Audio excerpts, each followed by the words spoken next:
Tumiyak ka naman na malayo ah. I think that's the only open shot na nagkaroon ako. And yun lang yung opportunity ko na na-open lang ako buong game. I think the whole game, yung defense nila sa akin naka-front lang.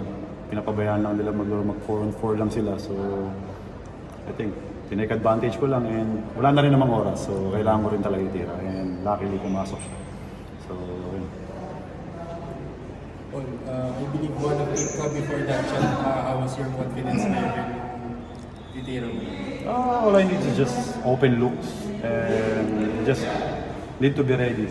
Kasi hindi mo alam kung kailan darating yung yung ganong klase ng opportunity.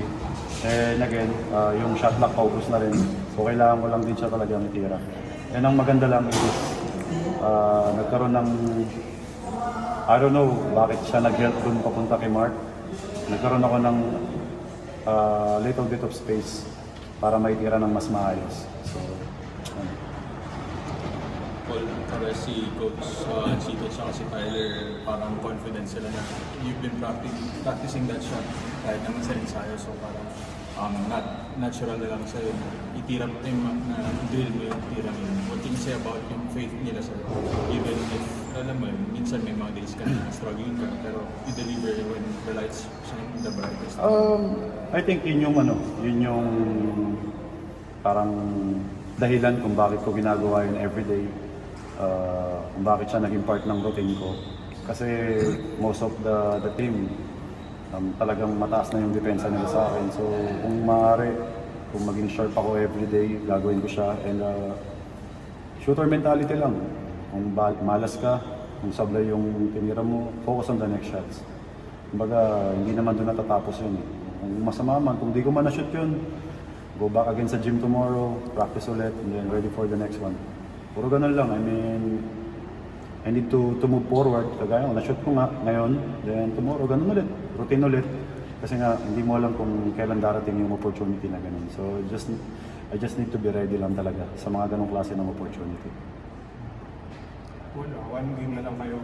One win away mas sa finals. Meron pa ba kayong, tingin mo ba may kulang pa ba kayong dapat yung gawin? Madami. Actually, madami.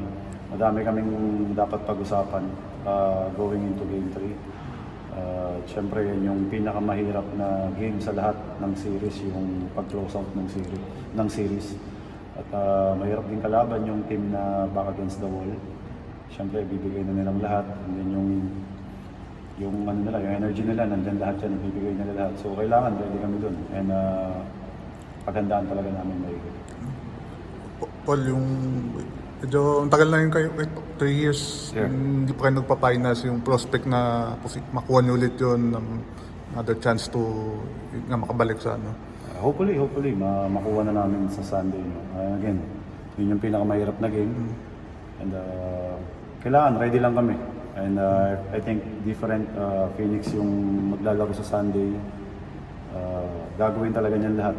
And nagkaroon na rin ako ng ganong klase ng chance na yung back against the wall. Talagang sabihin na lang ng coach niya, just play hard. Try natin na dumikit lang, keep it close, and magkaroon ng opportunity sa dulo na makuha yung game. Good.